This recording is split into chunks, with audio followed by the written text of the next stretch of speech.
Let's move on and talk about the grid ranking here. And unsurprisingly, Max Verstappen continues to lead the grid ranking. He started 9th today, went through the field to grab the win. And as you see the rest of the top 10 there, Nick Cassidy moves in the top 10, while Pascal Wehrlein drops out.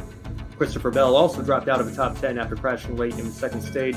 The top 4 in the grid ranking will not be racing next weekend as Formula One supercars are off. The World Rally Championship, IndyCar, and MotoGP will be racing next weekend along with NASCAR. And Joe, this is a World Rally question for you. Sebastian Ogier is not racing at Rally Portugal next weekend. Will he still be in grid ranking this time next week? It's going to be really interesting to see. When it comes to the grid ranking, of course, the top 5 from each series makes it into the standings. Sebastian Ogier does not have that big of a lead compared to everyone else because he doesn't race every single event. One of the big things is just so happens as Sebastian Ogier has been racing, he's been winning. Just recently, over in Rally Croatia, he did not get the win. So I anticipate if we see Elfyn Evans, Calder Rovanpera, Thierry Neuville finishing up towards the front, Ogier's going to be dropping down in the grid ranking. Will he still be in it? That's going to be really hard. He'll need Tonic to also finish ahead. The big thing is, if any of the favorites have bad luck, I think he'll still be there because he'll still be in the top 5, but I don't anticipate Ogier staying in the top 10 really much longer. And we'll take a look at the rest of the grid ranking here. As we mentioned, Bell dropped a little bit down to an 11.64. You see him there in 16th, still in the top 20. Lewis Hamilton and Charles Leclerc are both outside the top 20. Mercedes and Red Bull both had nothing for Mercedes and Ferrari both had nothing for Red Bull today at Miami. And a majority of Formula E drivers as well continue to remain ahead of most of the NASCAR Cup Series drivers. Max Verstappen has finished first or second in every race this year, surpassing Scott McLaughlin's 2019 record of most consecutive podium finishes for the Week 1 leader of the grid ranking. Of course, that was back when he was in the Supercars series.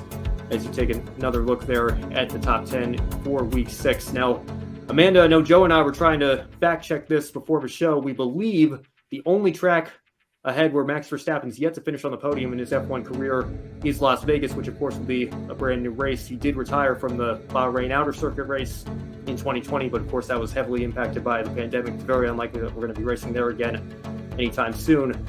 Is there any track where you believe Verstappen will have the greatest challenge ahead of him in keeping this podium or top 2 streak alive as we continue this season? Well, that wouldn't surprise me if true, and I believe it is.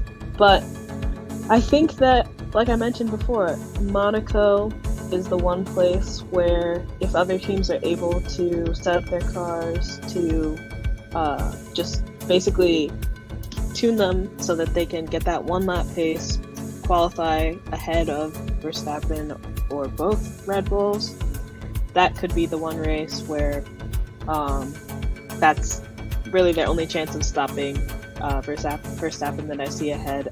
But yeah, I think Vegas is there for the taking, and if anyone's good at learning tracks and learning them quickly, it's probably Max. So I think that Monaco might be his greatest challenge ahead in keeping his top 2 streak.